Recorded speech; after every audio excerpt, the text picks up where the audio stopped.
poco complementando ya la parte de la primera semana, decíamos entonces, la primera semana hemos visto un poco ya de la normativa, hemos visto un poco más del plano legal, de todo este aspecto técnico, porque como ustedes saben, este curso de promotores de salud, y creo que al inicio estaban viendo un pequeño video introductorio, va a servirnos de base para nosotros poder, vamos a decir, trabajar un poco haciendo esta difusión de la salud. Y para ello vamos a necesitar varias herramientas. Una de esas herramientas, quizás yo considero la más importante también, va a ser cómo comunicar de manera efectiva y cómo educar a la gente en este tópico. Entonces, para ello vamos a hablar un poco hoy día acerca de educación para la salud y también vamos a tocar un poquito el tema de la calidad, cómo es que se relaciona. Entonces, continuando un poco con lo que habíamos visto la clase pasada, nos habíamos quedado un poco viendo las leyes, viendo esos consensos, hacia dónde se dirigía el sistema de salud, y vamos a partir de esta idea antes que nada, que es muy relacionado a la parte de comunicación. Vamos a ver algo de gestión de la calidad en salud, ¿no? Y nosotros vamos a hablar de la salud, en este caso, independientemente del país donde ustedes se encuentren, sea de Perú o de fuera, vamos a ver que todos los sistemas de salud comparten lo que vamos a ver aquí en la pantalla. Entonces, todos los sistemas de salud quieren mejorar lo que es la calidad del sistema de atención. Y parte de esa calidad, parte muy importante, va a ser la eficiencia en cuanto a la atención y el trato que recibe el paciente, que recibe el trabajador, el empleado, asumiendo que el sistema de salud es un ente muy grande. Vamos a hablar de cómo es que se maneja esta calidad, ¿no? Entonces, solamente para resaltar algunas ideas importantes en esta lámina, vamos a ver, ¿no? Lo que se está buscando es un reposicionamiento de la gestión de la calidad en salud a través de una dirección de calidad. Ahora, un poquito para ir entrando en detalle en este tema, cuando hablamos de la dirección de la calidad, quizás hay alguien que no necesariamente sea de la parte médica, pero vamos a ver cómo es que se maneja la dirección de la calidad. Cuando hablamos de dirección de la calidad, asumamos que somos líderes de un equipo y vamos a tener que aprender a liderar, a guiar, a manejar personal. Vamos a necesitar de una comunicación efectiva y de una calidad de trato adecuado. Vamos a ver luego por otro lado de esta lámina otra línea que se vaya a ir para lo que estamos viendo, sería la siguiente. Dice, recomposición de intervenciones de calidad con enfoque sistémico, estructura, proceso y resultado para implementar una cultura de la calidad, ¿no? Ahora, voy a empezar esta parte contándoles una pequeña historia a manera de introducirnos a este tema. Miren, independientemente del área donde nos desarrollemos, todos en algún momento nosotros hemos o vamos a asumir roles de liderazgo y dentro de ellos vamos a tener que aprender a manejar un equipo. Y el manejar ese equipo no siempre o no generalmente vamos a ver una diferencia entre dos cosas, lo que viene a ser un líder y lo que viene a ser un jefe. Cuando hablamos de la parte de líder, vamos a entender por ello una persona que va a trabajar junto con el equipo, va a ser un motor para el equipo y va a ayudar a que este equipo mejore de manera continua, involucrándose él en el trabajo. Mientras que quizás por otra parte vamos a ver que la persona que vamos a indicar como jefe va a tener otra figura, no necesariamente va a poder ser un líder. Más o menos vámonos quedando con esa idea para ir avanzando en este tópico que es la educación, comunicación efectiva, pero lo vamos a llevar ahora al área de la salud. Entonces decíamos, ¿no? Hablando un poco de liderazgo y de jefatura, se está buscando lo que es la calidad en el primer nivel de atención basado en la persona, la familia y la comunidad. Y ahí un poquito más nos vamos acercando. Cuando hablamos del primer nivel de atención, estamos hablando del primer escalafón de la atención médica, que viene a ser aquí la parte de los centros de salud o instancias más pequeñas respecto a ello. Y aquí va a haber un papel muy importante de esto de la comunicación efectiva. Porque si hablamos de comunicación efectiva y lo que nosotros tratamos de transmitir, que es llegar de buena forma o comunicar de manera adecuada, vamos a ver que el primer nivel de atención va a depender mucho de una comunicación adecuada, de un trato viable para tener una calidad óptima. Hay estudios que se han realizado en muchos países en los cuales dice que la percepción del paciente que tiene respecto a la calidad, es decir, les hacen encuesta a los pacientes que salen del servicio, va a depender del trato que ellos reciben. Inclusive va a influir directamente en cómo la persona adopte el tratamiento. Entonces, por eso es que vemos aquí en el primer nivel de atención va a haber mucho enfoque a la persona, a la familia y la comunidad, que es donde ingresamos nosotros como promotores, calidad en el segundo nivel de atención con énfasis en la mejora de procesos, ¿no? Cuando hablamos del segundo nivel, estamos hablando de un centro más, vamos a decir, de mayor alcance, y en el tercer nivel con énfasis en la humanización y seguridad del paciente. Y entonces, ¿a qué quería venir con esta primera lámina, esta primera diapositiva? Entendiendo que la comunicación efectiva, la educación, no va a ser parte lejana de lo que es el proceso de atención médica, sino que va a ser el núcleo de este trabajo. Parte de la comunicación va a ser muy vital, va a ser muy importante. Pongámonos a pensar un poco nosotros y veamos qué sería si es que tendríamos una atención médica que en algún momento todas las hemos recibido de manera inadecuada, quedaría como una mala experiencia para nosotros. Entonces, un poco hablando ya dentro de la promoción de la salud, vamos a ver cómo es que va a integrarse un Consejo Nacional de Salud en el cual se va a hablar mucho de esta parte de la promoción de la salud, se va a hablar de la comunicación efectiva, se va a hablar de todo esto que se está queriendo repotenciar en el sistema.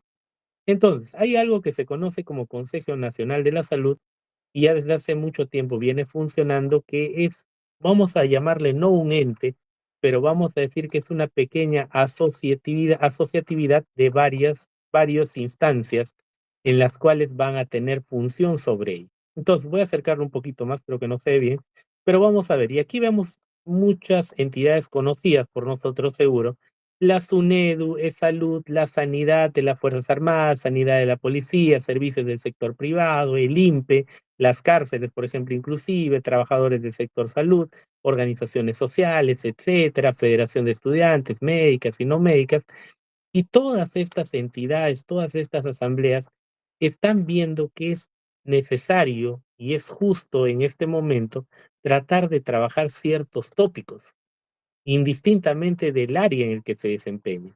Entonces vamos a ver que así como veíamos, ¿se acuerdan las políticas al 2030 de la clase pasada? Ahora vamos a ver que en este caso también estas van a trabajar bajo unos lineamientos, pero estos lineamientos ya no es la política del 2030, sino son los lineamientos de la reforma en el sector salud.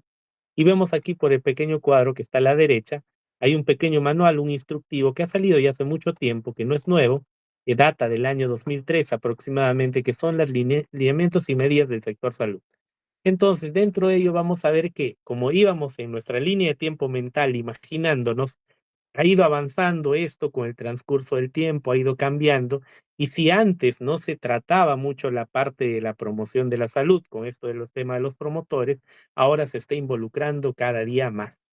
Y vamos a ver por ahí entonces que está tocando cuatro ejes muy importantes: la protección de la salud pública, la protección del usuario de los servicios de salud, protección de riesgos financieros, rectoría y gobernanza, etcétera, ¿no? Y como siempre les recomendaba y les sigo recomendando, siempre al tocar estos temas necesariamente vamos a tener que manejar la parte técnica administrativa. Y para ello, no es necesario saber de memoria los códigos, los números, los artículos, pero conocer en qué se basa. Conocer que hay decretos legislativos, que hay reglamentos y normas técnicas, que hay gestión e implementación. Al menos con eso hay que quedarnos, señores, como una idea base de lo que es trabajar en este ámbito. Vamos a ver entonces que hay un Consejo Nacional de Salud, en este caso se le llama SECOR.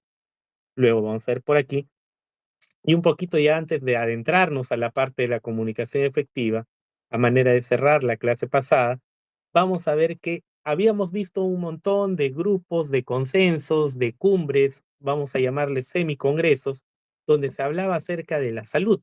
Pero ahora ya dando un paso más adelante en nuestra línea de tiempo, vamos a ver que estamos hablando de la reforma de salud. Si antes la salud no funcionaba de manera adecuada, si el sistema tenía falencias, ahora lo que se está buscando es reformar, cambiar. Y para ello ya tenemos toda la información, tenemos los decretos, tenemos todos los cambios que han pasado en el tiempo y estamos tratando de llegar a ello. Vamos a ver algunos conceptos que maneja esta reforma de la salud. Por ejemplo, vemos, ¿no? Sentido de todo esfuerzo reformador, colocar al centro al ser humano, lo que ya habíamos mencionado en la clase pasada. El eje principal de la salud y la razón de ser del sistema es el paciente. Segundo, se mueve el foco de la ola de reformas que habían puesto en el sistema, su financiamiento y su desempeño para ubicarlo en la persona, ¿no? Es un poco una crítica a lo que ya se estaba manejando anteriormente. Si antes se creía, mejoremos la salud desde el punto de mejorar los hospitales, mejorar esto, mejorar el sistema administrativo, la burocracia, ahora se está centralizando un poco más en el paciente. Tercero, se establece que la salud y la seguridad social son derechos fundamentales, ¿no? Esto siempre ha sido desde la creación de la República. Hemos tenido conocimiento que la salud es un acceso, derecho básico, pero ahora vamos a ver en este caso que el tema de la salud y seguridad social se está tomando con mayor alcance. En mayor medida se está tratando de validar ello y como meta la universalización del cuidado y la atención de la salud, ¿no? Quizás ahí para señalar un pequeño punto importante, hoy en día todos habremos escuchado hablar, por ejemplo, en este caso del SIS para todos o lo que es el seguro universal. Tengan en cuenta ustedes, si es que hay personas jóvenes, que el seguro universal no ha ido cambiando, ha ido mejorando a lo largo del tiempo y hoy en día ya se considera un seguro universal que todos tienen, pero en algún momento siempre hubo falencias en el cual había ciertas personas que no tenían acceso a ello. Y eso es lo que se está buscando como parte de esta reforma, ¿correcto? Siguiente, vamos a ver por aquí. A ver, y entonces un poquito, esto aquí para cerrar, los objetivos de esta reforma, ¿no? Como parte de ser agentes, de ser promotores de salud, indirectamente, como les mencionaba, necesitamos conocer esto. ¿Por qué necesitamos conocer esto? Y un poco vamos a irnos a la parte de experiencia, la parte anecdótica. Imagínense ustedes, cuando sean promotores de salud o si van a ejercer esta función o un voluntariado o algo, hay casos o hay veces donde las personas con las que vamos a interactuar, vamos a tratar para promocionar la salud o vamos a ser agentes de apoyo en este sector, vamos a ver que hay personas que a veces son reacias a entender ello. Y no es que sean personas que tengan problemas o no nos apoyen o sean personas problemáticas, sino muchas veces es el desconocimiento. Generalmente hay casos en los cuales se menciona, ¿no? No se está utilizando el dinero de manera adecuada, la corrupción, no sirve el sector salud, etcétera, pero nosotros tenemos que ser agentes en la manera de estar empapados de información y quizás de quitar algunos sesgos de esas personas y tratar de quitar algunos pequeños mitos que se tienen en cuanto a salud. Si bien nuestro sistema es un poco falente, pero vamos a ver que hay cosas interesantes y muy buenas que tiene ese sistema y para ello estamos aprendiendo todo este tema de la reforma para tratar de llevar un poco de esperanza a esa población, ¿no? Entonces vamos a ver por ahí en objetivos de la reforma del sector salud vamos a ver que todo, como les mencionaba y estoy resaltando ahí en la pizarra, no es algo que se esté generando aquí en Perú, no es algo nuevo, es algo que se está extrapolando de afuera. Entonces, en el año 2014 seguimos avanzando en nuestra línea de tiempo. Lo que va a pasar es que hay un consejo, un comité directivo de la Organización Mundial de la Salud, en el cual se va a estandarizar algunas palabras, algunas cosas más adecuadas, como el acceso universal y cobertura universal, ¿no? ¿A qué me refiero con esto? En esa época, en el año 2014, en la OMS se tiene una jornada, una cumbre, pequeña cumbre, en la cual se habla detalladamente de estos temas de acceso universal y cobertura universal. Y entonces, a raíz de esto, es que nosotros también como país empezamos a adoptarlo en su totalidad. Luego tenemos también la Agenda de la Seguridad Sanitaria Mundial, igual en 2014, en la cual vamos a ver cómo se debería dar respuesta a los riesgos sanitarios, ¿no? Dar un mejor manejo a estos riesgos sanitarios que van a ser los principales problemas que acarrea el sector salud, dígase en nuestra realidad, caso de huaicos, caso de sismos, caso de desastres naturales que generalmente nosotros no estamos adecuados a responder con facilidad. Para ello, ahí vamos a ver a la parte derecha, lo que va a entrar a tallar va a ser el tema muy importante que viene a ser la gobernanza. La gobernanza va a ser vital aquí porque todas estas reformas, todos estos cambios, todas estas políticas van a pasar por el punto de la administración pública, por la gobernanza, y vamos a ver ahí en este caso que va a manejarse tres pequeños ejes en los cuales van a tratar de incluir estas políticas. Empezamos por ahí de manera resumida, rápidamente, protección de la salud pública, ¿no? ¿Cómo podemos responder a estos riesgos sanitarios? Dice por medio de la protección de la salud pública. Pero ¿cómo podemos proteger la salud pública? Capacidad de prevención, detección y respuesta rápida. ¿Quiénes entrarán a tallar ahí? Los promotores de salud, en este caso que estamos mencionando ahora, ¿no? La clase pasada estamos hablando un poco de las funciones, del rol comunitario y demás. Van a ser ejes importantes ahí. Vamos a ver organismos técnicos especializados. En el caso, por ejemplo, voy a citar algunos ejemplos. En el caso de educación ambiental, ahora que el Perú está en apogeo de la época del dengue, de algunas enfermedades metaxénicas, vamos a ver que hay organismos técnicos que van a hacer ese apoyo especializado, van a hacer ese control vectorial. En el caso de programas e intervenciones estratégicos, como para el caso de la salud reproductiva, la educación rural comunitaria, etcétera. Todo esto a fin de proteger la salud pública, ¿no? Que son cosas diferentes, démonos cuenta, Salud pública, como la palabra misma lo dice, tiene que ver con la salud pública, la salud masiva, general. Vamos a ver ahora, la protección de la salud individual. Ahora si estamos tomando al ser humano, a la persona individual como referencia, y vemos por ahí. Salud pública hablamos de muchas cosas, pero ahora en salud individual la base va a ser el aseguramiento universal. Todas las personas tienen que tener el sistema básico de aseguramiento y prestación de servicios oportunos y de calidad. Por último, la protección de los derechos, ¿no? Como estamos pudiendo ver ahí, ¿cómo podemos llevar a cabo la protección de los derechos? Haciendo valer la defensa del usuario, la supervisación y la fiscalización, ¿no? No por el hecho de que sean entidades públicas se pueda tolerar algunos casos, algunas deficiencias o negligencias. Lo que nosotros debemos hacer como usuarios, como personas, vamos a decir así, naturales, es denunciar si es que hay alguna negligencia, si es que hay algún fallo. Ese sería el proceder adecuado. Entonces, un poco cerrando esta parte, este pequeño tópico, vamos a ver cuál es la visión de este sistema al año 2024. Podemos ver entonces qué es lo que estamos esperando nosotros que cambie con esto. Quizás un poco quimérico, es un poco soñador, pero lo que se espera, o vamos a decir a dónde se apunta, es que hay un alcance universal. Primero, como punto básico, hay un alcance universal en la cobertura de prestaciones y cuidados integrales y de calidad, ¿no? Ahí remarcamos mucho la palabra calidad y cuidados integrales. Si bien hay un servicio que va a ser universal, pero de nada ha de servir ese servicio si es que no tiene la calidad adecuada. Entonces vamos a requerir que haya servicios universales y de calidad. Vamos a requerir también que hayan poblaciones proporcionadas por servicios integrados en red, con énfasis en atención primaria, ¿no? Cuando hablamos de servicios integrados, vamos a ver que el sistema de salud, o entendiéndolo como si fuera un centro de salud, funcione de manera integrada.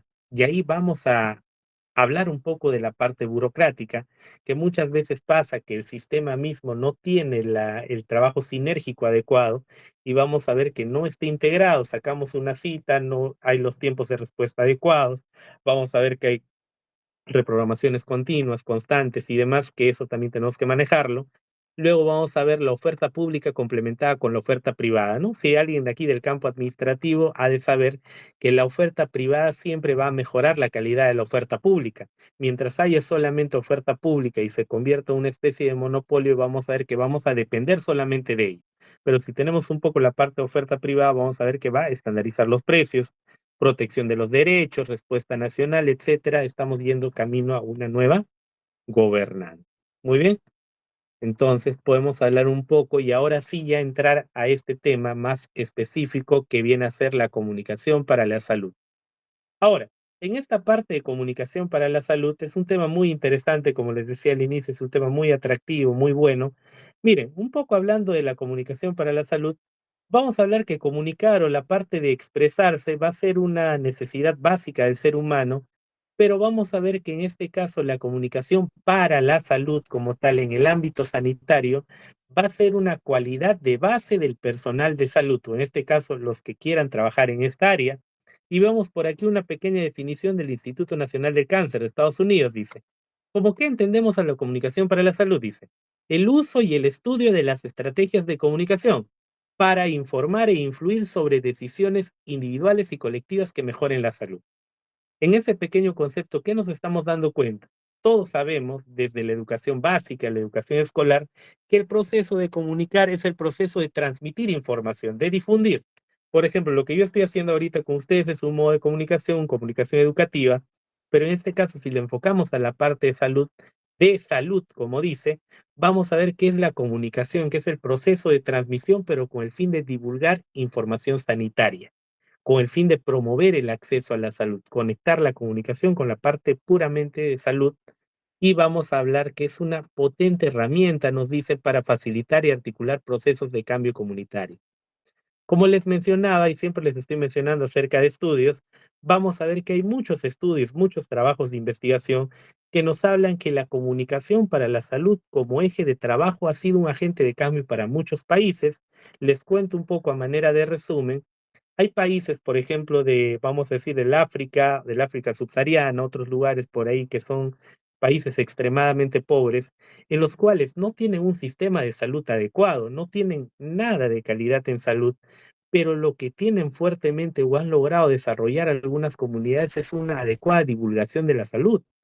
Hay pequeños grupos, en este caso, que estábamos proyectándonos como la clase pasada, de agentes comunitarios que hacen una comunicación efectiva. Y la gente, en este caso la población pequeña, al darse cuenta de que hay mecanismos para prevenir, para protegerse, en este caso ellos no tienen acceso al agua, pueden filtrar el agua, pueden depurar, cómo hacer una adecuada higiene con poca cantidad de agua, etcétera, por mencionarles, están generando grandes cambios sin necesidad de tener un sistema de salud, vamos a decirle así, increíble. Entonces, un poquito entrando ya a detalles sobre esto, ¿cómo debería ser una comunicación para la salud? Vamos a mencionar algunos pequeños conceptos importantes. ¿Qué nos facilita la comunicación para la salud? Incrementa el conocimiento de la población sobre un tema relacionado en la salud, ¿no? Por ejemplo, vamos a hablar en este caso el tema de la tuberculosis. Si empezamos a difundir, empezamos a comunicar acerca del tema de la tuberculosis de manera gráfica, de manera textual, literal, vamos a hacer algunos videos, algunos TikToks ahora que está de moda, vamos a ver que va a reforzar el conocimiento de la población. Sí, exactamente, va a ser lo más conocido, como la época del COVID, el síndrome de Guillain-Barré, etcétera. Influye sobre percepciones, creencias y actitudes para reforzar o cambiar las normas sociales. Tenemos muchas personas en este caso que hacemos la educación ambiental, la educación sanitaria. Hay mucha parte en el Perú de diversidad cultural en base a las creencias. Vamos a ver que nosotros tenemos que tratar no de cambiar en su totalidad esa libertad de la persona, pero sí quizás tratar de quitar algunos mitos respecto a la salud, ¿no? Vamos a ver, apoyar al aprendizaje de habilidades de la salud, mostrar los beneficios de cambio de conducta, motivar la acción, incrementar la demanda y los recursos del servicio de salud, refutar mitos, ideas equivocadas, muy importante lo que les mencionaba. Vamos a ver también este caso, abogar por una posición de un tema o política de salud y fortalecer las relaciones entre organizaciones. Entonces, en esta primera lámina, como les muestro de manera panorámica, vamos a entender que la salud y la comunicación van a ir estrechamente relacionados. Podemos ver que son dos cosas casi juntas, casi sinérgicas, y entonces para ello, hablando ya más a detalle de nuestro tema, vamos a ver, como siempre, mostrando algunos hechos históricos. En algún momento del siglo XXI, vamos a ver en julio de 1997, hay una declaración, hay un congreso. Todo esto que tiene que ver con promoción de la salud va a tener en su historia, en su pequeño libro anecdotario, muchos congresos, muchas juntas. ¿Y qué es una junta? Es comunicación. Vamos a ver que en este siglo XXI, en 1997, siglo XIX, vamos a ver que hablamos de una conferencia, en este caso la Declaración de Yakarta, en la cual se celebra o se habla acerca de la promoción de la salud y se indica de las capacidades que las comunidades requieren para promover la salud. En este congreso que se celebra se va a hablar mucho de la educación práctica. Hay un pequeño video en internet que discurre acerca de esto como documental. Y entonces, imagínense ahí en la foto, lo pueden ver, es en un país asiático, pero esta cumbre que se realizó va a tocar mucho o van a debatir mucho los líderes acerca de la importancia de la educación. Si antes ya, como les comentaba, se habló de la parte de gestión, se habló de la parte burocrática, administrativa, e inclusive miren, en esta época que es muy moderna, no se hablaba tanto de la educación práctica, pero aquí se va a hablar mucho acerca de la comunicación práctica y cómo es que influye en la salud directamente. Correcto, muy bien. Vamos a ver entonces la Declaración para la Salud en Yakarta y escenarios para la comunicación de la salud, ¿no? Ahora, ¿en qué escenario se va a comunicar la salud? ¿En qué escenario se va a realizar esta comunicación de la salud? No solamente vamos a limitarlo a la parte de atención médica, porque si no estaríamos diciendo que esta comunicación de la salud es propio de los médicos y nadie más debería manejar. Entonces vamos a ver en este caso la comunicación para la salud es más abierta. Vamos a ver, en cuanto a qué áreas van a dirigir la comunicación para la salud, en el caso de periodismo, información en salud, ¿no? Cuando hablamos de periodistas, ¿los periodistas van a hacer comunicación para la salud? Claramente, ¿no? Documentales, metadocumentales, las series televisivas, los cortos, etcétera. Periodistas van a manejar la comunicación para la salud, la comunicación organizacional en instituciones de salud. Hay un área de relaciones públicas en toda institución de salud, generalmente vamos a tener una persona encargada de difundir, de generar contenido, etcétera. Está haciendo comunicación, comunicación interna dentro de organizaciones también, publicidad y marketing social o servicios de salud. Ahí hablando de esa parte, ¿no es una fuente de trabajo también saber comunicar de salud? Claramente, si es que nosotros, independientemente de la profesión que seamos, Si es que aprendemos a comunicar, podremos generar un nuevo plan de trabajo que es el marketing social, ¿no? Hay un trabajo ahí de marketing en la salud, comunicación del riesgo para el parte de la ingeniería, por ejemplo, la e-salud y tecnologías de la información o comunicación.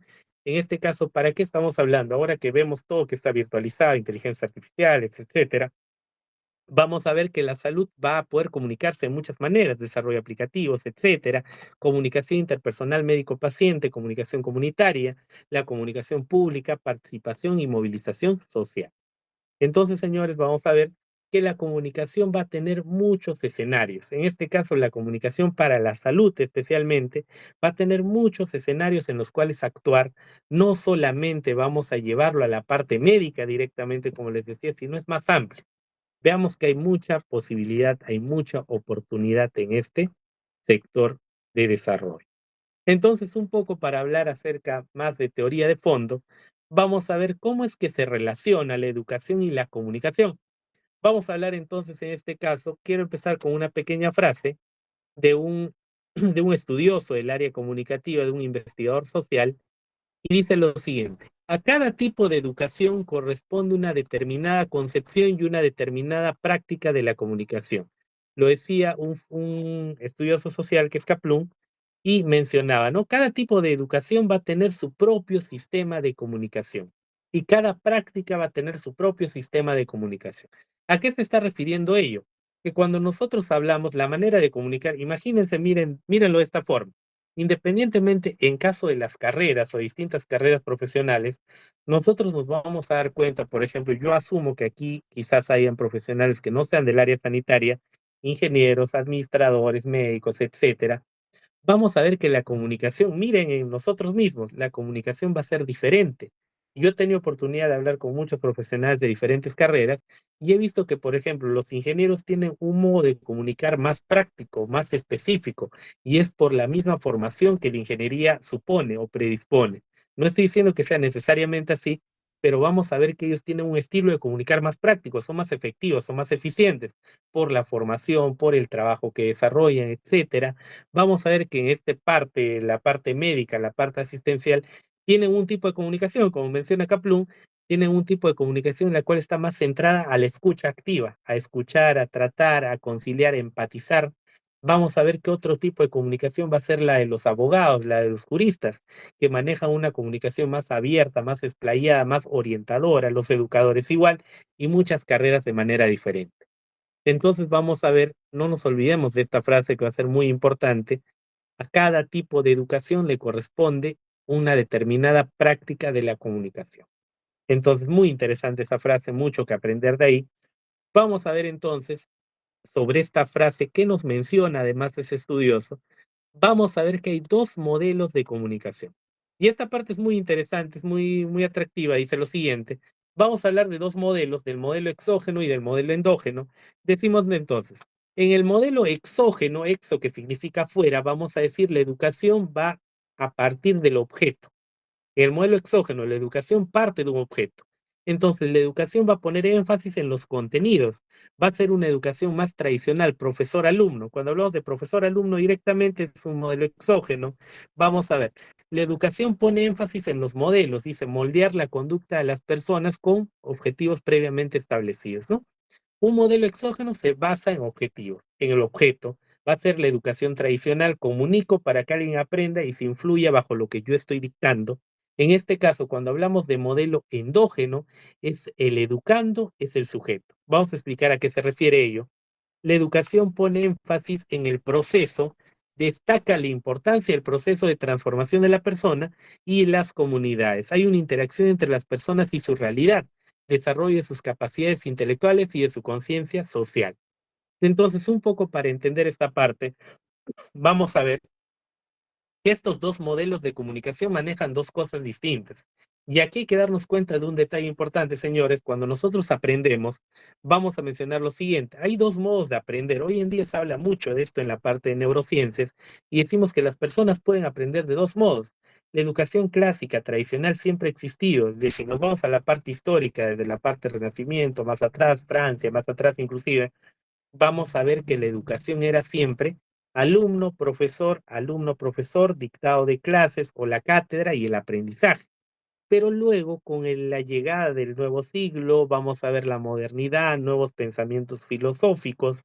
Lo que se ha ido cambiando es que ya no se necesita directamente un profesor para aprender. Si bien no podemos dejar de lado la educación tradicional, pero hay una educación que parte de nosotros mismos, de empaparnos de la realidad, de ir y ver cosas que están sucediendo. Y entonces esto viene a ser el modelo endógeno. Nosotros vamos a hablar de ese modelo endógeno como parte del proceso en el cual nosotros aprendemos en la práctica. Vamos a desarrollarnos en la realidad, como está mencionando ahí. Y eso va a ser muy importante hoy en día, conocer esos conceptos, manejar. ¿Correcto? Vamos a pasar a lo siguiente, un poco partiendo de ello. Y ahí vemos una pequeña caricatura, ¿no? Un poco hablando de los sistemas de educación. Estamos hablando de educación y salud, comunidad está relacionado. Vamos a ver entonces una pequeña caricatura, dice. Educación que pone énfasis en los contenidos. Hay muchos sistemas de comunicación y de educación sanitaria y hoy en día vamos a tocar algunos de ellos a manera de ver algunos detalles por ahí. Entonces, en la educación tradicional, la educación clásica, vemos una pequeña caricatura, en este caso de Mafalda, que nos indica. Vemos ahí a la pequeña Mafalda preocupada, midiéndose la cabeza, en la cual está diciendo, ¿cabrá aquí todo lo que me van a meter en la cabeza en la escuela? Y está preguntándose, está muy preocupada, está muy, vamos a decir, curiosa de ese tema de saber cómo es que va a ingresar todo lo que le quieren enseñar, porque de por sí los contenidos son amplios, son ambiguos, son muy, vamos a decir, extensos. Y entonces vamos a ver a qué concepto se va a basar la educación tradicional. Entonces tenemos ahí al educador y al educando. Cuando hablamos de educación tradicional vamos a entender estos conceptos. El educador es siempre quien educa. El educando es siempre el que es educado. El educador es siempre el que habla. El educando es quien escucha. El educador va a ser el que prescribe, norma, pone las reglas. El educando es el que obedece, sigue la prescripción. Y ahí nomás dándonos cuenta un poquito, paremos ahí, vamos a ver, por ejemplo, ¿te dan cuenta un poco que este enfoque tradicional no es del todo tan saludable? Hoy en día no se, digamos, hoy en día a veces tenemos educación tradicional, es cierto. Vamos a ver que hay educación sanitaria, educación de muchos tipos, en este caso de manera genérica tradicional, pero vamos a ver que hoy en día se está migrando. Tenemos una educación tradicional parcial en la cual ya ahora ustedes pueden interactuar, pueden participar tal como yo lo estoy haciendo, si desean pueden interrumpirme ahora en este momento, vamos a ver que ya no es lo mismo que era hace mucho tiempo, en el cual el profesor dictaba las órdenes, escuchábamos, seguíamos reglas y demás, ahora es diferente. Entonces, para seguir cerrando esta parte, dice el educador, escoge el contenido y el educando lo recibe. El educador es siempre que sabe, el educando es no quien no sabe. Hoy en día no es así, puede haber alguien aquí que sepa cosas que yo no sepa.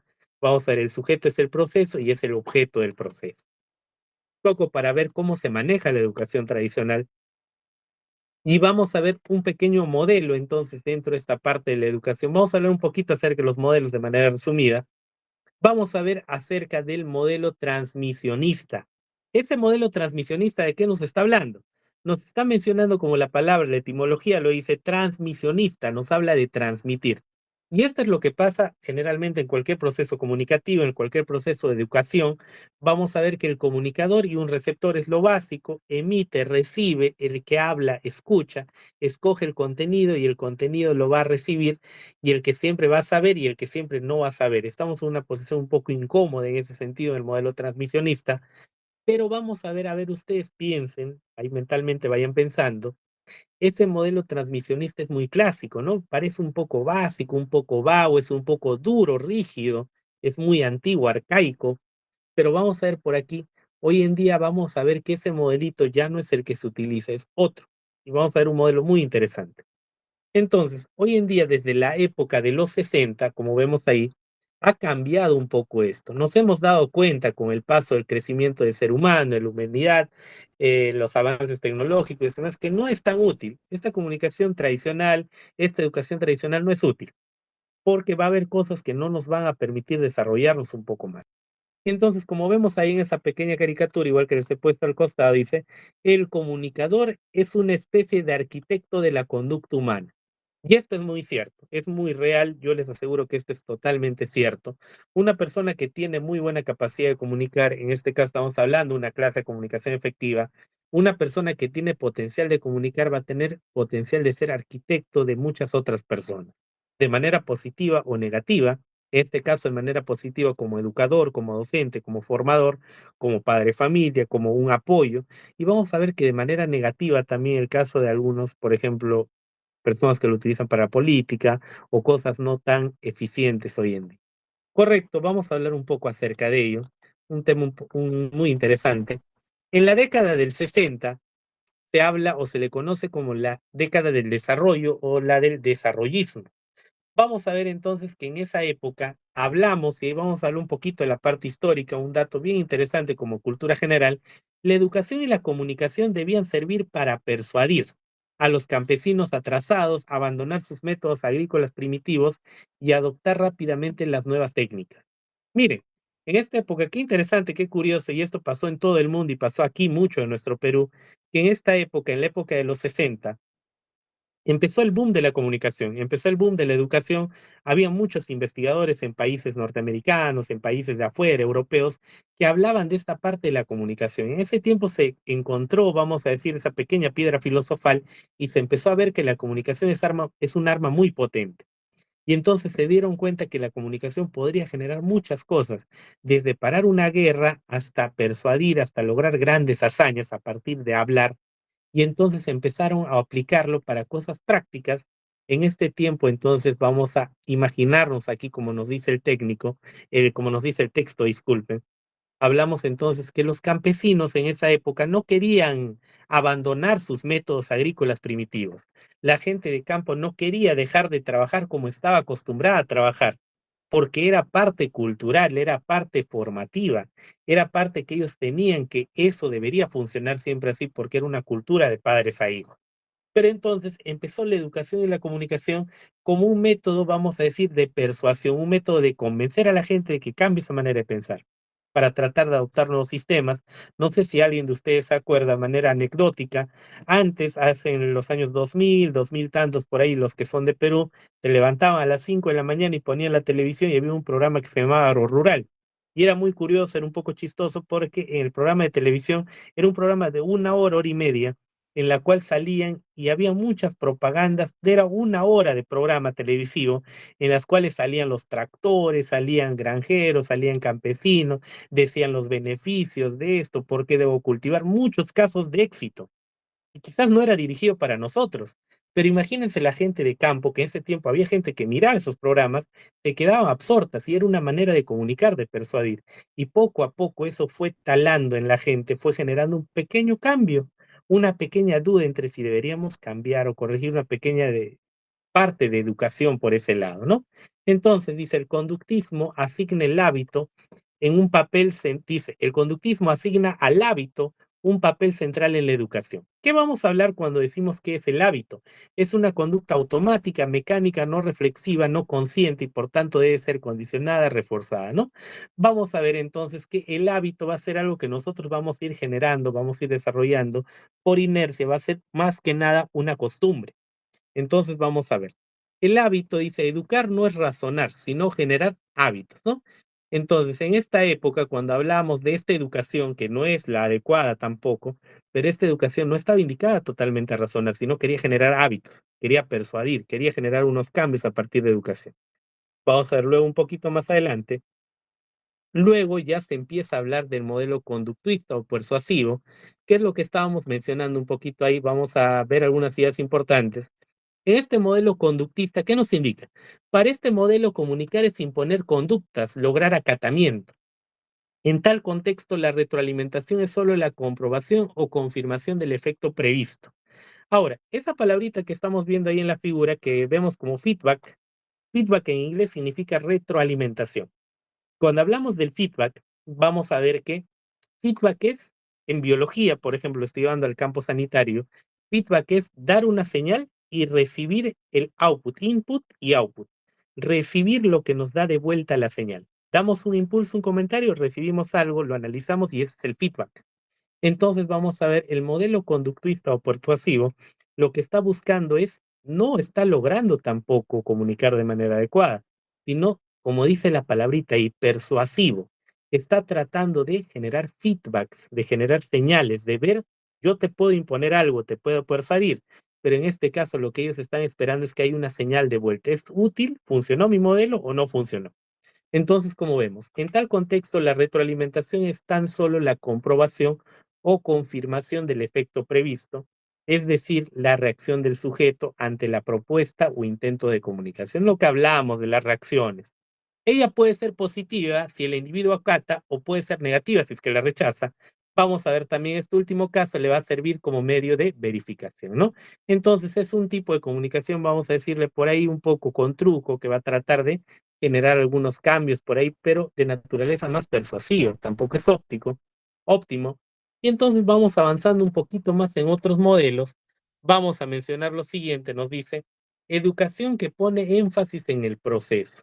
A ver, vamos a ver un poco acerca de esta educación que creo que va a ser un poco más y a un pequeño cambio. Vemos ahí un estudioso de la comunicación, un investigador educativo, el gran Paulo Freire, que nos dice entonces lo siguiente. La educación que pone énfasis en el proceso, ¿de qué se trata? Dice, es la educación liberadora, problematizadora, humanista y transformadora. Esta educación va a ser un poco la educación más moderna, la educación más adecuada. Nosotros, es la educación que nosotros trataríamos de deber llevar como promotores sociales, porque es una educación que va a tratar de generar diálogo. Y ya no solamente la primera que habíamos visto, recuérdense, no se trata de imponer, no se trata de hacer el truco de persuadir, no se trata de hacer el feedback, mandar y recibir señales, sino ahora es educación que pone énfasis en el proceso. ¿A qué se refiere con ello? Hay un diálogo de saberes como una posición hacia el otro. La educación ahora, ¿cómo se maneja? Es una educación en la cual nosotros vamos a mandar un mensaje, vamos a recibir un mensaje y en base a eso vamos a ir modificando, vamos a ir cambiando, a manera de que el alumno o la persona o con quien estamos tratando cambie, mejore. Entonces vamos a ver. Basada en la investigación, nos menciona comprensión de la realidad para transformación de la conciencia, ¿no? Es una educación, vamos a ver, más correcta, más óptima. Hay reflexión aquí, la práctica lleva a la reflexión y vamos a ver, no es una educación individual, ¿no? No va a ser una educación individual netamente, porque estamos hablando que está destinada al diálogo, a la comunicación abierta, asertiva, efectiva. Va a ser una comunicación más grupal, va a ser una comunicación comunitaria. Correcto. Entonces vemos, dice, grupal, comunitaria, nadie se educa solo, sino a través de la experiencia compartida, de la relación con los demás. El grupo es la célula educativa básica. Entonces, qué bonito modo de comunicar, qué bonito modo de educar que nos va a llevar a estos procesos de cambio. Entonces, vamos viendo, jóvenes, señores, en este caso, que hay oportunidad, que hay esperanza en aprender a comunicar de manera adecuada, y es a lo que yo les invito con esta pequeña clase. Démonos cuenta que la comunicación puede tener un buen efecto. Puede haber un buen efecto mientras lo llevemos o lo canalicemos de forma adecuada. Es un arma peligrosa, sí, es un arma de doble filo también, pero vamos a ver que hay sistemas, hay modos. Ya esto ha pasado de generación en generación y en este caso vamos a ver que la educación adecuada es la comunitaria, la compartida. Bien dice el dicho que nosotros vamos a aprender el doble si es que enseñamos, ¿correcto? Vemos por ahí entonces, la grupal comunitaria nadie se educa solo, sino a través de la experiencia compartida. Entonces, ¿cuál es el objetivo? Que el sujeto piense y que ese pensar lo lleve a transformar su realidad. Entonces, es lo que ustedes están haciendo en este momento, están realizando. El objetivo de todo este proceso de comunicación es pensar y que ese pensar nos lleve a transformar nuestra realidad. Como recomendación, el pensar siempre nos va a llevar a reflexionar, a aprender. Todo proceso de pensamiento nos lleva a eso, a generar cambio, ¿correcto? Vamos a ver entonces un poco más adelante. Hay un modelo relacional o dialógico. Vamos a ver aquí una pequeña palabrita clave antes de pasar a algunos ejemplos. Vemos un último modelo que es el modelo relacional. ¿Qué nos indica? Acá vemos una palabra, no está mal escrito, sino está puesto de manera intencional, dice lo siguiente. Otro estudioso llamado John Cloutier va a acuñar un nuevo término que es el de emirrec. ¿A qué se refiere con emirrec? Se refiere a que es una combinación entre emisor y receptor. Como vemos entonces, este científico, este estudioso propone, todo hombre debe ser visto y debe ser reconocido como un emirrec. Todo ser humano está dotado y facultado para ambas funciones y tiene derecho a participar en ambos casos. Y es la base de lo que estábamos hablando anteriormente, ¿no? Decíamos entonces, toda persona, ¿cómo debería ser la comunicación adecuada? decíamos que tiene que ser una educación comunitaria, activa, y entonces John Cloutier nos propone, va a haber un EMIREC o va a haber personas que sean EMIREC que hacen las dos funciones porque es la naturaleza humana. Debemos compartir ambos mecanismos, no solamente ser emisores, no solamente ser receptores. La verdadera comunicación entonces no está dada por un emisor que habla y un receptor que escucha, sino por uno, dos o más tres personas que intercambian y comparten experiencias. ¿Qué es lo que estamos haciendo nosotros ahora? Muy bien. Entonces ahora ya vamos a pasar un poco a hablar cómo es que todo esto que estamos aprendiendo lo vamos a llevar al campo de la salud y al campo práctico y al campo de la promoción social, que es lo que nos interesa, y a nuestras áreas de trabajo. Vamos a ver entonces que cuando hablamos, ¿cómo es que se mezclan estas tres o dónde coinciden? Vamos a ver entonces. Esta es una referencia, una cita de un médico del MINSA, si no me equivoco, y dice lo siguiente: la comunicación, la educación y la salud coinciden y se encuentran en la persona humana.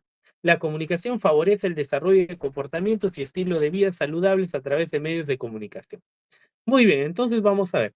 Cuando hablamos del ser humano como eje central del sistema de salud, que es lo que nos propone MINSA en sus políticas de salud, vamos a ver lo siguiente. MINSA nos propone que el eje principal, el centro de todo este sistema de salud es el ser humano, es la persona individual. La persona individual no solamente es un ser humano contable, administrativo, es un número más, es una persona que tiene muchas áreas dentro de ella. Y en ella va a confluir tres cosas. La comunicación, es un ser que requiere una comunicación adecuada, que requiere la parte asertiva, empática, todo ese trabajo que estamos viendo. Va a depender también la educación, la instrucción que tenga la persona, la formación, la cultura, mitos y creencias, y también va a integrarse la salud, que es el principio básico. Entonces, entendamos todo esto como un conjunto y vamos a ver qué necesita ese pequeño conjunto para llevar un desarrollo adecuado, para que el sistema actúe bien. Vamos a ver que aquí nos propone unos dos ejes importantes que son los siguientes. Dice, el desarrollo de comportamientos y estilo de vida saludables a través de los medios de comunicación. Entonces nos está proponiendo lo siguiente. En este caso, ¿qué debemos favorecer? ¿Qué debemos brindarle a las personas como promotores de salud? Es el desarrollo de comportamientos y estilo de vida saludables. Entonces, nosotros somos medios de comunicación, sí somos medios de comunicación. Nosotros como promotores somos los que llevamos esa información. Entonces, ¿qué deberíamos hacer como esos medios? Llevar información de desarrollo de comportamientos y estilo de vida saludables. Esa es nuestra área de competencia, señores. Ahí es donde tenemos que trabajar. Por algo somos promotores de salud para ir al desarrollo de comportamientos y hábitos adecuados. Y ahora un poquito más entrando dentro de ello, si vamos a la parte educativa, ¿qué deberíamos hacer si vamos a la parte educacional, como educación sanitaria? Vamos a ver, darle cualidades en el caso del ejercicio de la vida social productiva, reproductiva, política, creativa, cultural, ¿no? Vamos a ver que en este caso, nosotros como agentes, en este caso promotores de cambio, deberíamos tratar de apoyar a generar esas competencias en las personas. Y ahí, disculpen, podemos ver las dos imágenes abajo que contrastan. A un lado está la parte administrativa y el otro lado está la parte de educación rural. Y ahí un poquito nosotros vamos pensando, nos vamos dando cuenta cómo es que cuando nosotros vamos a veces al hospital, vamos al centro de salud, un poco como que se está trabajando, sino que nosotros no lo sabemos. Y entonces nos vamos dando cuenta, ahí viene la parte de educación reproductiva. Salen las personas, salen las enfermeras a los mercados, a los centros de abastos, están haciendo sus carteles, sus propagandas. ¿Qué están haciendo? Educación reproductiva. Vamos a ver ahí, vacúnate, campañas contra la anemia, contra tal, X, etcétera. Están haciendo cambio a nivel de mentalidad sanitaria. Cultural, cuando respetan la alimentación ancestral y todos estos derivados. Entonces, para cerrar esta idea, dice, ¿no? Y la salud, creando las condiciones físicas, mentales, sociales y medioambientales para que una persona pueda hacerlo y actuar como tal, ¿no? Si nosotros trabajamos en todo este pequeño párrafo que les he mencionado, que les he relatado, vamos a ver que esto nos va a llevar a que la persona, en este caso el paciente o el ciudadano o nuestra comuna, nuestra comunidad, pueda generar algunos cambios en ello, ¿correcto?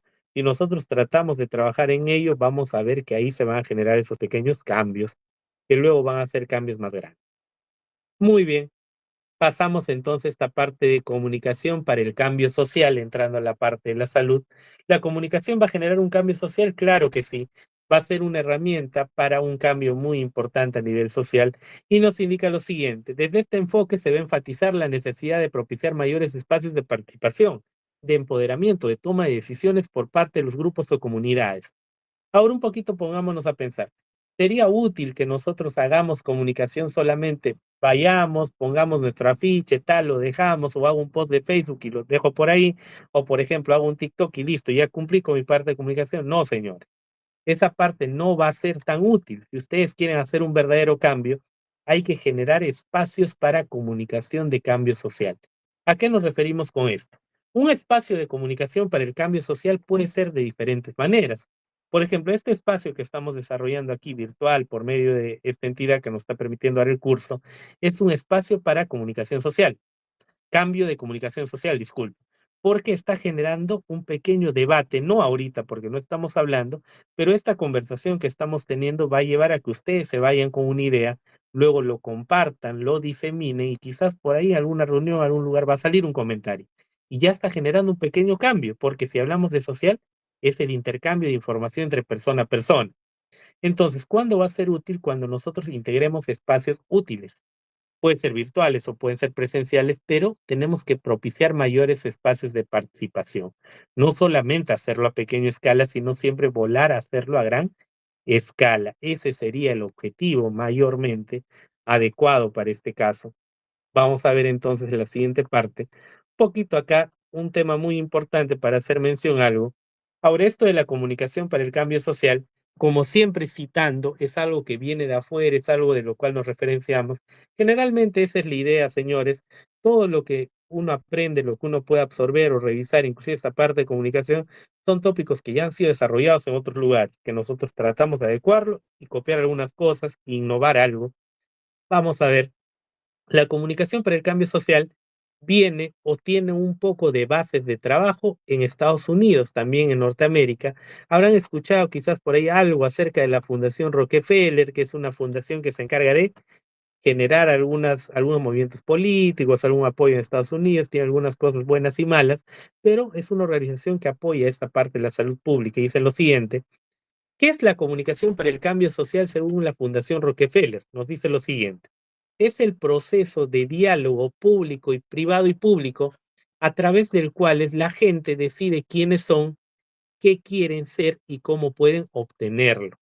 Dice, por cambio social se entiende un cambio en la vida de un grupo social de acuerdo con los parámetros establecidos por ese mismo grupo. Entonces, aquí la Fundación Rockefeller nos habla de manera general, de manera panorámica. Cuando hablamos de comunicación, no solamente nos está hablando de la parte sanitaria, sino nos está diciendo de la parte total. Como seres humanos que habitan el planeta Tierra, nos dice, ¿qué es la comunicación para el cambio social? Es un grupo de personas que quieren decidir qué ser y cómo lo van a proyectar. Entonces decimos lo siguiente: para ello van a dar algunos parámetros de cambio, es como si nos sentamos, nos reunimos, conversamos, vamos a analizar algunas problemáticas y a partir de ello nosotros vamos a proponer unos cambios que queremos realizar. En consenso de grupo diremos, queremos cambiar esto, queremos cambiar aquello y qué debemos de mejorar. Es como una especie de junta en la cual se va a abordar algunos problemas con diferentes mecanismos de comunicación que ya hemos conocido hasta hace un momento. ¿Correcto? Eso es lo que nos dice la Fundación Rockefeller como un poquito un dato importante. Y vamos a ver algunas recomendaciones para el caso de la comunicación de cambio social. Algunas recomendaciones para la parte de comunicación efectiva, mejor dicho. Entonces decimos, algunas premisas de esta comunicación de cambio social son las siguientes. Y nos dice de esta manera, vamos a ver por aquí: las iniciativas involucran a las comunidades, dice. Tenemos que involucrar a las comunidades, obviamente. No podría haber una iniciativa si es que no trabajamos en comunidad. Vamos a llamarle iniciativas a qué. Organizamos una reunión, organizamos algún movimiento a nivel local. Por ejemplo, hoy en día los que estén en la universidad o tengan familiares universitarios, aquí a nivel de Perú o en otros países, por ejemplo, se habla mucho de las redes universitarias, ¿no? Escuchamos hablar de la red universitaria ambiental, las famosas RUAS, algunos journal clubs, que son lugares para investigación científica, y diferentes otros sistemas, vamos a ver, de lugares de... Entonces, las iniciativas tienen que involucrar a las comunidades, claramente tienen que involucrarlas. Si no hay comunidad, no hay iniciativa, no puede existir una sin la otra. Siguiente. como agentes de su propio cambio de comunicación. Claro, como lo mencionábamos, las iniciativas involucran a las comunidades como agentes de su propio cambio de comunicación. Dice, se basan en procesos de diálogo y debate local, lo que estábamos mencionando, ¿no? Hace un momento. ¿Cómo es que se va a realizar esta comunicación de cambio social? Tendría sentido, pongámonos a pensar, que hagamos una comunicación de cambio social y solamente una persona, un par de personas opinen, las otras escuchen, no haya debate y simplemente acaten las ideas. No, estaríamos hablando de una comunicación, como decíamos hace rato, persuasiva. No estaríamos realizando una comunicación efectiva, una comunicación de cambio. Para que la comunicación sea de cambio social, lo que nosotros debemos efectuar es manera, ya saben, comunitaria, grupal, en conjunto, espacios de debate y de diálogo, señores, espacios de debate y de diálogo. Otro punto más importante, buscan cambios orientados a los contextos sociales, políticos y culturales, ¿no? Esto es un poco más para marcar hacia dónde estamos yendo con todo este tema. ¿Qué es lo que se está buscando con la comunicación de cambio social? Cambios a los niveles sociales, políticos y culturales, ¿no? Generalmente cuando hablamos de comunicación de cambio social, en este caso de promoción de la salud, vamos a mencionar que ese cambio está orientado ¿a qué? A generar cambios positivos en este sistema. No tendría un poco sentido. Hay muchos tipos de comunicación. Aquí solo hemos hecho un pequeño extracto. Pero si hablamos de comunicación, es una carrera de comunicaciones, es un semestre de comunicación. Hay comunicación de marketing, comunicación efectiva para negocios, administración, etcétera. Pero aquí nos estamos centrando en la parte de comunicación social, sanitaria, educativa, salud pública. Entonces vamos a ver por ello. Y luego vemos por ahí fortalecen procesos de expresión e identidades propias, ¿no? Eso es un poco más ya la parte de las personas, qué es lo que van a desarrollar con esta comunicación de cambio social. Vamos a ver que parte de que nosotros participemos en estas comunidades, señores, va a ser un poco que cambiemos nuestra realidad, nuestra manera de pensar. Ahora, no sé si alguien haya tenido la oportunidad, por ejemplo, de participar en algún tipo de grupo. No necesariamente un grupo de promoción de salud como ahora, pero imagínense, todos los que participamos en algún grupo, ya sea de amigos, deportivo, etcétera, o demás, cada vez que nosotros accedemos o participamos a una de estas reuniones, no me van a dejar mentir que aprendemos algo nuevo. La interacción humana, señores, la interacción interpersonal, vamos a ver que siempre nos va a generar una ganancia positiva. En este caso, si es que lo vamos a realizar con las personas adecuadas, siempre hay mucho que aprender de los demás, siempre hay mucho que aprender en base a la crítica, en base a la discusión y al debate consensuado. Muy bien. Por último, vamos a ver por ahí, alientan la retroalimentación entre acción y reflexión colectiva, ¿no? Y ahí para dejarles un poquito la palabra, esa pequeña frase, el famoso feedback del que hablábamos. ¿Qué era ese famoso feedback? Era lo que conocíamos como la retroalimentación. Antes habíamos visto el feedback en la anterior lámina, que nos hablaba de un feedback un poco peligroso, por ahí que decía que era solo dar señales y esperar, pero no generar un cambio, era comprobar que están aceptando, pero ahora ya no tomemos ese feedback, tomemos otra manera de feedback, ahora un feedback reflexivo. Es un feedback correcto en la cual nosotros hablamos, enseñamos, recibimos críticas, volvemos a interactuar y generamos ese debate colectivo muy saludable, muy sano para todos. Muy bien, vemos por aquí. Entonces, algunas estrategias de cómo se van a poder generar esta comunicación efectiva a nivel social, a nivel macro. Vamos a mencionar por ahí unas cosas importantes. Y empezamos por ahí con un pequeño subtítulo que nos indica lo siguiente. Nos va a hablar un poco acerca de una premisa que se conoce como el mercadeo social. Capaz nosotros hemos escuchado esta palabra como estudio de mercado en el campo de la economía. Pero cuando hablamos del mercadeo social se aplica a la parte de la salud. Miren, este tema es muy interesante. Dice lo siguiente, el mercadeo social permite estimular y facilitar la aceptación de ideas o comportamientos sociales que se consideran beneficiosos para la sociedad o por el contrario trata de frenar aquellas otras ideas o comportamientos que se juzgan perjudiciales. Ahora, ¿qué hace el mercadeo social? El mercadeo social lo que va a hacer es tratar de generar algún tipo de debate, algún tipo de comunicación, pero en este caso en base a analizar primero. ¿Qué tenemos que hacer? Es un estudio de mercado, es prácticamente lo mismo. Cuando nosotros hablamos del mercadeo social, vamos a ver, es una manera adecuada de analizar el contexto para poder generar nuestra comunicación efectiva. En este caso, para poder generar nuestra comunicación orientada al área que deseamos. Por ejemplo, vamos a ver por aquí algunos ejemplos. Dice, su aplicación ha sido parte de organizaciones públicas o privadas que ofrecen productos o servicios a cambio de respuestas sociales que finalmente beneficien a una comunidad. Cuando hablamos de mercadeo social, ¿a qué nos referimos? Vamos a ver que, por ejemplo, hablando un poquito sobre el tema de minería responsable como ejemplo, vamos a ver que hay una conciencia ambiental por parte de algunas empresas que trabajan adecuadamente y vamos a ver que por ahí quieren generar algún tipo de apoyo en la comunidad de manera social, quieren generar algún apoyo a la salud, vamos a poner alguna pequeña clínica, algún tipo de atención básica y por parte de ello primero está analizando el contexto del lugar, el contexto de la población, analizar la necesidad que ellos tienen. Vamos a ver aquí este pequeño cuadrito que les he puesto. Y esto no es directamente lo de, vamos a decirle, mercadeo social, pero es una referencia. Y nos dice lo siguiente, ¿qué deberíamos hacer para generar un estudio de mercado? ¿Y qué es un estudio de mercado? Para el que no lo sepa, hablamos de estudio de mercado cuando nosotros vamos a lanzar un producto, en el área administrativa menciona lo siguiente, queremos generar un producto y ver si ese producto va a ser bien aceptado, va a ser bien recibido, va a tener un éxito en el mercado. ¿Qué haríamos? Definir primero el objetivo, qué es lo que nosotros estamos queriendo con el producto, diseñamos la investigación, diseñamos todo el plan, recopilamos la información, vamos a hacer unas encuestas, ver cómo le está aceptando la población. Si yo quiero dictar alguna charla sobre tal tema, voy a ver primero, preguntar. ¿Qué haré en este caso? Voy a simular un ejemplo. Yo, como promotor de salud, quiero generar una pequeña charla a mi comunidad, una pequeña charla de orientación sanitaria. Directamente hago la charla y voy y listo. No, ese no sería el mecanismo correcto. Lo que yo debería hacer primero sería definir mi objetivo. En este caso, mi público objetivo. ¿A quién estaría dirigida esa charla que yo quiero generar? Primero, ver en mi comunidad, analizar qué es el mayor problema. La salud tal, la salud de tipo tal, qué rango de edad, hay mayor cantidad de ancianos, mayor cantidad de niños, de gestantes, etcétera. Voy a diseñar una propuesta de un plan.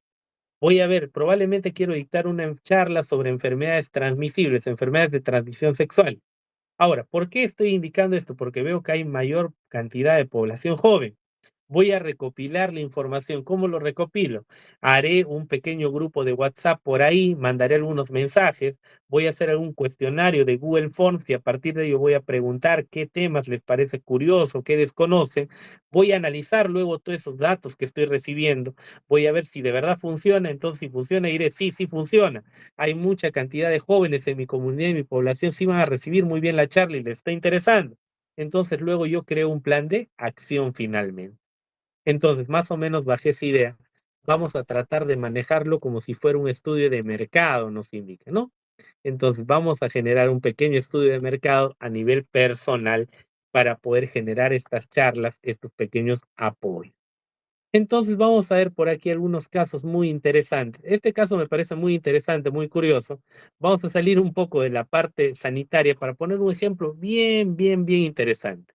Les voy a contar una pequeña historia. A mí me gusta mucho esta parte, me motiva esta parte de relacionarlo a la parte real, a la parte, vamos a decir, popular, a la parte de nuestra cultura. Y entonces, en el año 1969, ustedes quizás mucho, y me incluyo yo, no nacíamos todavía o estábamos quizás en planes, o quizás algunas personas mayores que estén aquí ya estaban en ese tiempo jóvenes.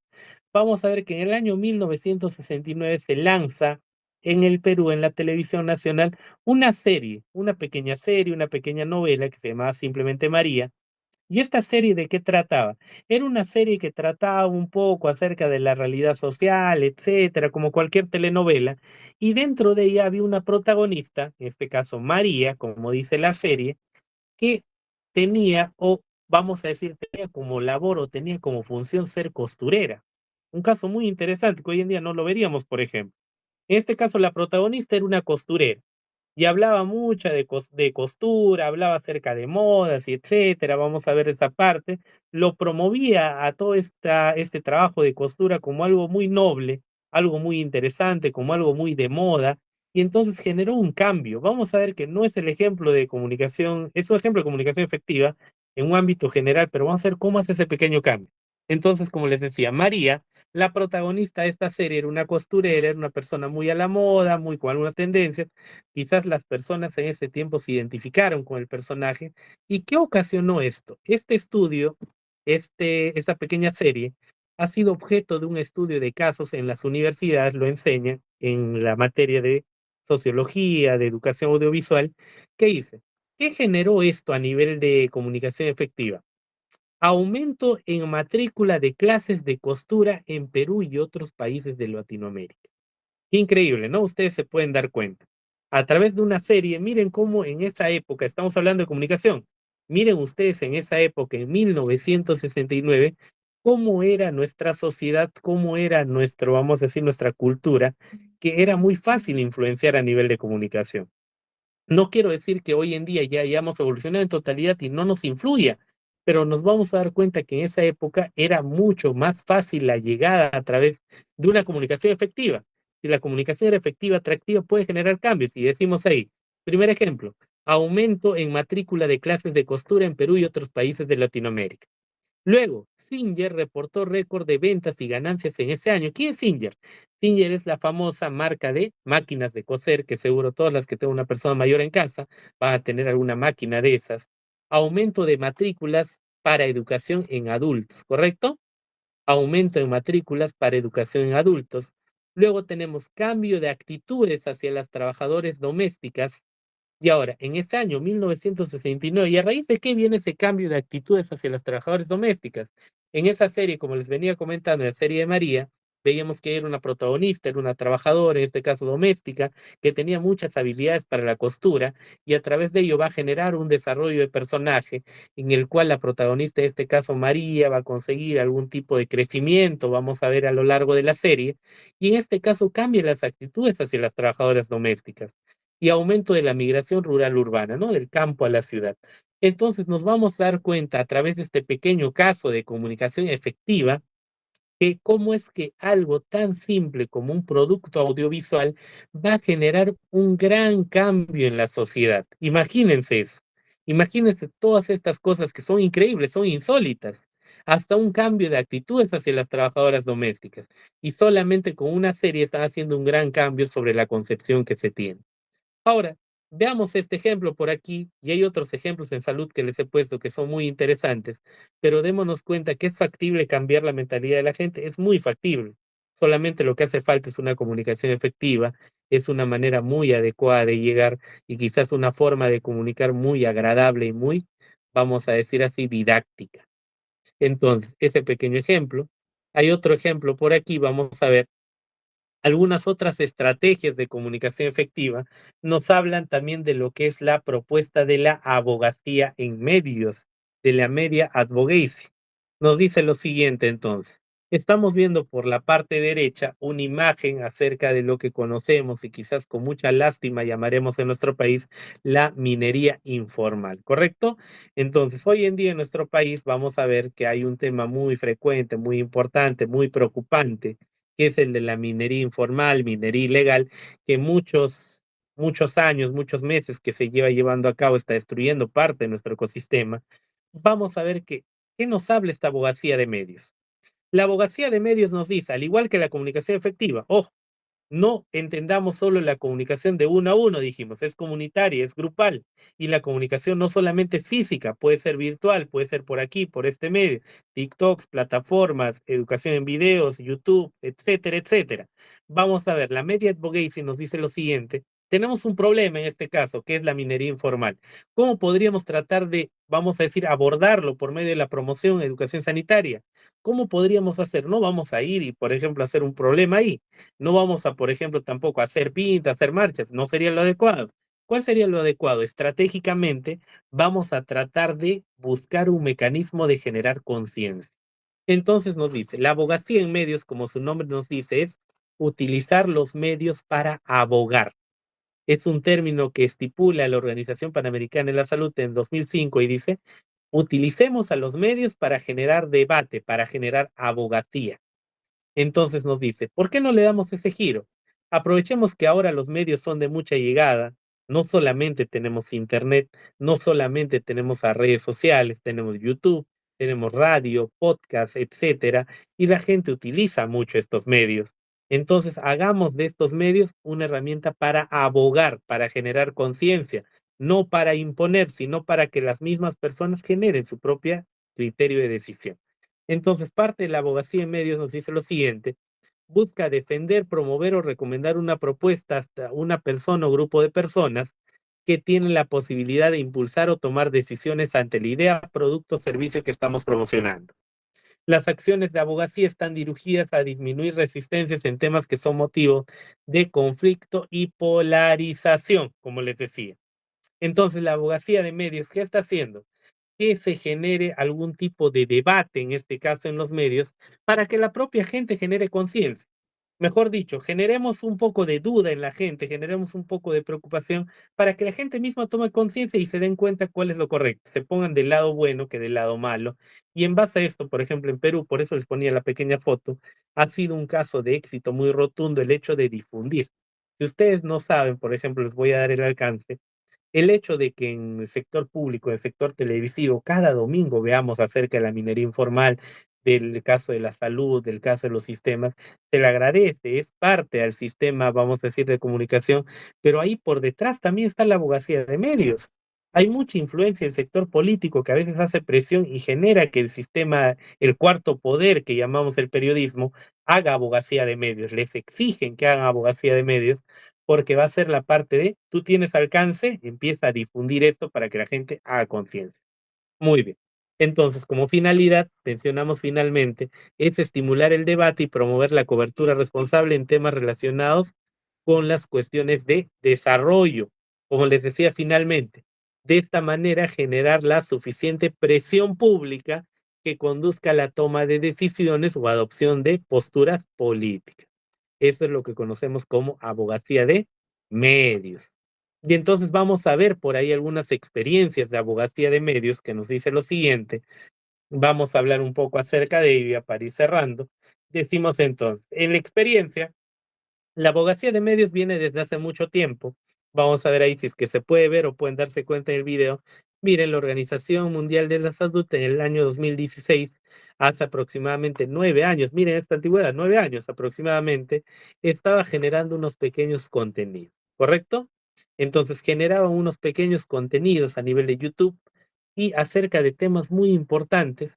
Y ahí quizás si es que ustedes tienen oportunidad, tienen un poco de curiosidad, no, de verdad les digo que los videos no son nada aburridos, son cortos y son cosas muy interesantes. Y vamos a ver si ustedes luego de esta clase lo pueden buscar o tienen oportunidad, busquen estos videitos que les he puesto aquí y ustedes se van a dar cuenta de un detalle importante y quizás me van a dar la razón. Estos videos que son de la OMS, que son un poquito de organismos más desarrollados, son videos que han sido trabajados muy bien elaborados. ¿A qué me refiero con esto? Es un video que está muy bien pensado. ¿En qué sentido? Que es un video que está hecho especialmente para generar conciencia social.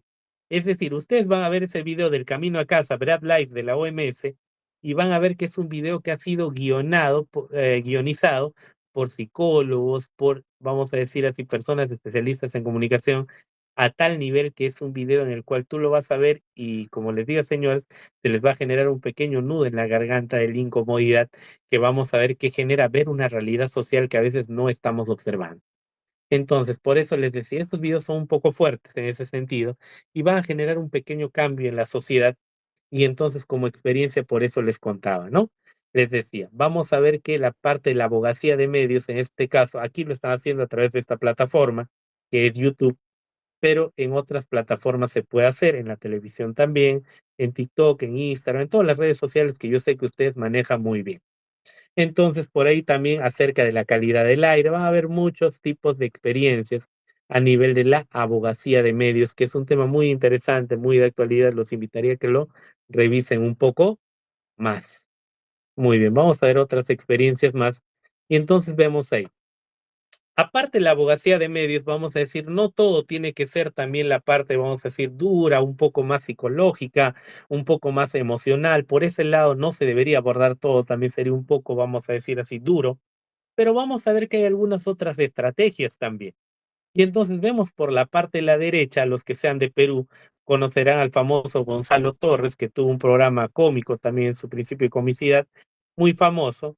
Y vamos a ver que hoy en día se está desarrollando como un personaje que va a promover mucho la cultura.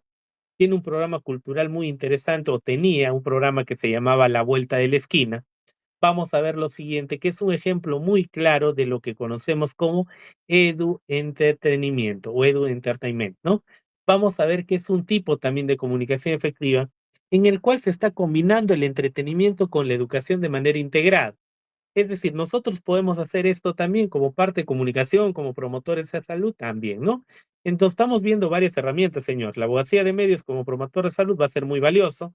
Nosotros podemos hacer abogacía de medios claramente. Entonces generemos algún video, algún TikTok, algún tipo de publicidad, post, etcétera, y estamos tomándolo desde el aspecto emocional, psicológico, abordar el problema de manera reflexiva. ¿Qué hacemos? Abogacía de medios. Si hacemos desde la parte de entretenimiento, tenemos un poco más de carisma, podemos hacerlo más didáctico, podemos hacer este edu entretenimiento. Vamos a ver a qué se refiere. Y dice lo siguiente: el edu entretenimiento combina el entretenimiento con la educación de manera integrada. La mayoría de veces utiliza dramas radiales, televisivos y también géneros musicales, teatro y tal show, ¿no? Vamos a ver que este edu entretenimiento va a ser una forma más abierta, va a ser una forma más amplia que nos da oportunidades de desarrollar comunicación, pero en este caso vamos a orientarlo a la materia sanitaria. Entonces, ¿cómo podemos aprovechar esto? Quizás yo recomendaría que este edu entretenimiento va a estar más orientado a tener mayor alcance. Si es que nosotros queremos comunicar de manera más adecuada, tener un alcance más amplio, quizás las redes sociales hoy en día, el público objetivo más grande sean los jóvenes, universitarios, por ejemplo, o vamos a decir escolares. Y entonces, ¿cómo tendríamos que enfocarlo en este caso para el edu entretenimiento? Tratar de hacer un contenido que sea más llamativo, una comunicación efectiva. Quizás yo diría, pónganse a pensar un poco ustedes, comunicar de manera más dura, más psicológica, más emotiva, va a hacer que los que son de tendencia juvenil, por este caso les decía los jóvenes, etcétera, no tengan tanta cercanía, no conecten tanto. Y eso ustedes lo van a ganar con la misma experiencia haciendo comunicación, van a ver que hay mecanismos que funcionan mejor con tipos de gente de edad, etcétera. Entonces vamos a seguir viendo, dice lo siguiente: se trata de una estrategia de comunicación que recrea estilos narrativos y de relación simbólica provenientes de la cultura televisiva, cultura masiva, radionovelas, telenovelas, clips musicales, historietas, que son apropiados localmente para promover procesos de reflexión, aprendizaje y acción comunitaria. Entonces, ¿qué nos indica? Esto de aquí, para cerrar esta idea en esta pequeña lámina, decimos lo siguiente: nos va a indicar que ese proceso de comunicación va a estar más relacionado a la parte de utilizar estos mecanismos, de utilizar estas herramientas, que les vamos a llamar así herramientas más populares, más de alcance o de llegada global, de alcance amplio. Entonces, por eso va a ser muy importante tratar de conocer un poco acerca de esta herramienta, o estas herramientas nos va a servir demasiado. Muy bien, vamos a pasar a la siguiente diapositiva. Entonces, un poquito más de experiencias, que es la parte bonita, la parte interesante, lo que más les va a hacer reflexionar a ustedes, cómo es que se aplica. A veces mucho podemos hablar de la parte teórica, pero a veces no es tan motivante, no es tan gratificante si no lo vemos en aplicación. Cuando lo veamos en aplicación, señores, siempre nos va a motivar un poquito más ver que sí se puede hacer, que es sencillo, que hay mecanismos que hay, que lo han hecho, no es teórico. Entonces vamos a ver que la parte es práctica. Entonces vemos otra experiencia, por ejemplo, aquí al lado derecho les he puesto un pequeño recorte acerca de la famosa marcha Ni Una Menos en Perú.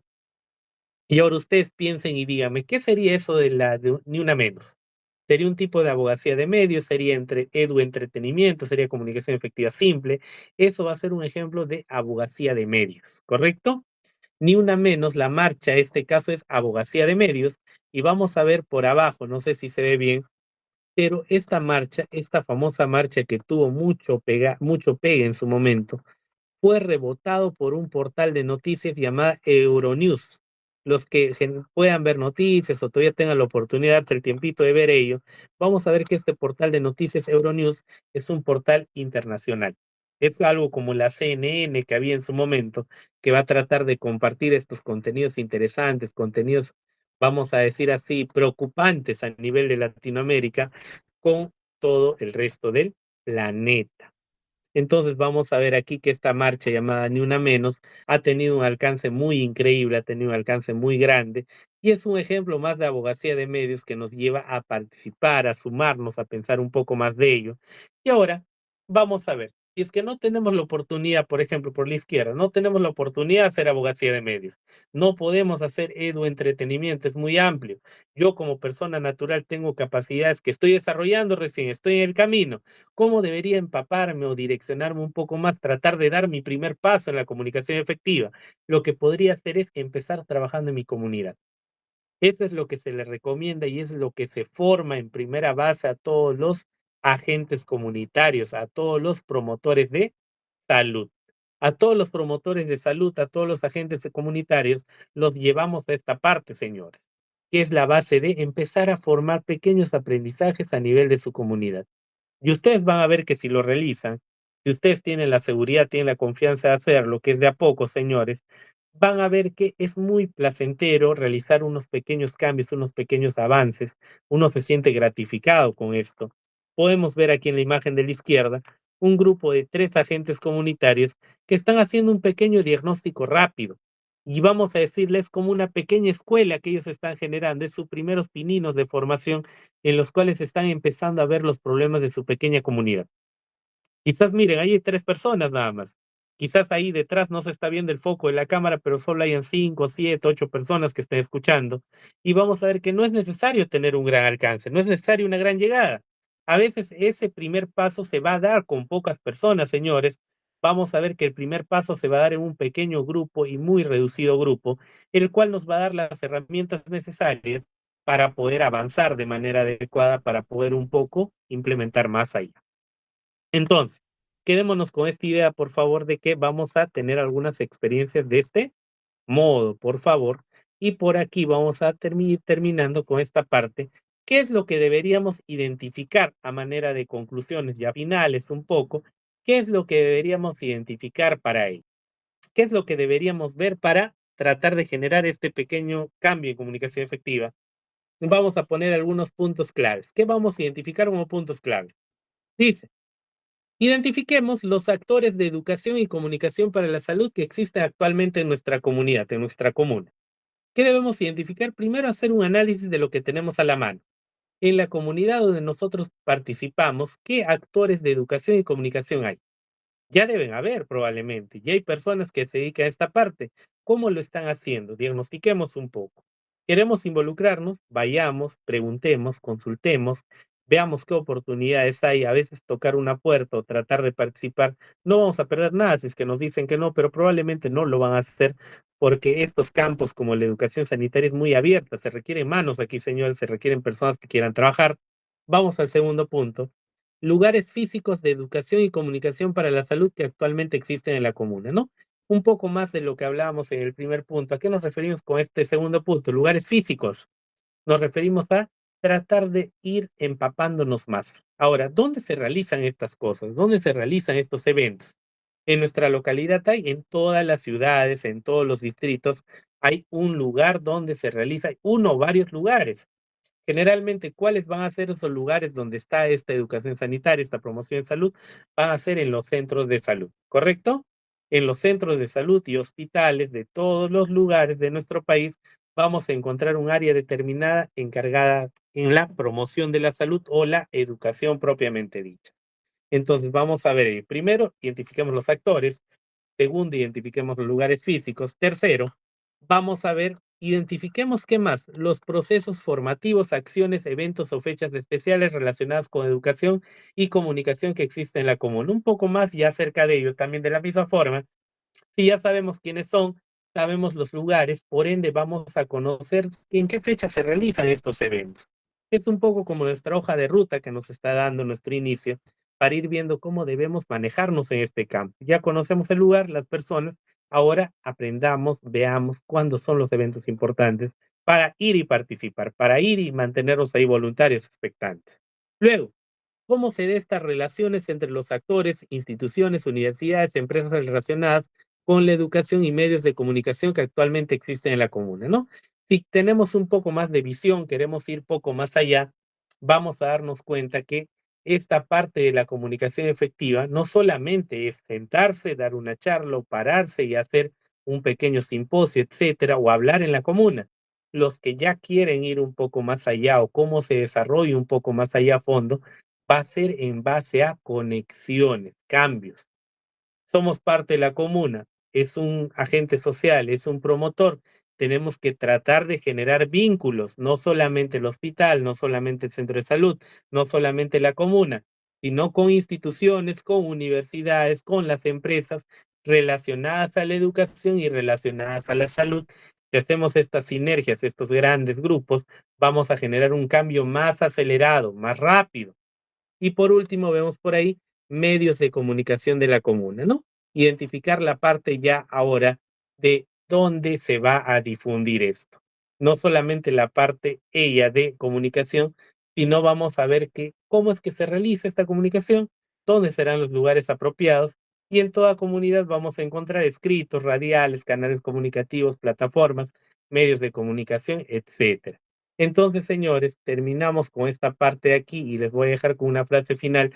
Por favor, les invito a que todos ustedes puedan tratar de reflexionar un poco acerca de esta sesión. Es una sesión muy productiva, de mucho aprendizaje, y todo esto que estamos aprendiendo no solo llevémoslo necesariamente a la parte de la educación sanitaria, de promotor social, sino que va a generar un gran cambio en sus carreras profesionales, señores, se los aseguro, en la parte de que ustedes también, si es que hacen una comunicación efectiva y adecuada, van a poder generar un gran impacto sobre ustedes mismos y sobre lo que proyecten profesionalmente. Eso sería todo entonces por la clase el día de hoy. Pueden dejar algún comentario si es que lo tuviera o en su defecto, ahí están las diapositivas y el material que gustosamente les va a proporcionar la señorita coordinadora. Eso sería todo conmigo por el día de hoy. Muchas gracias.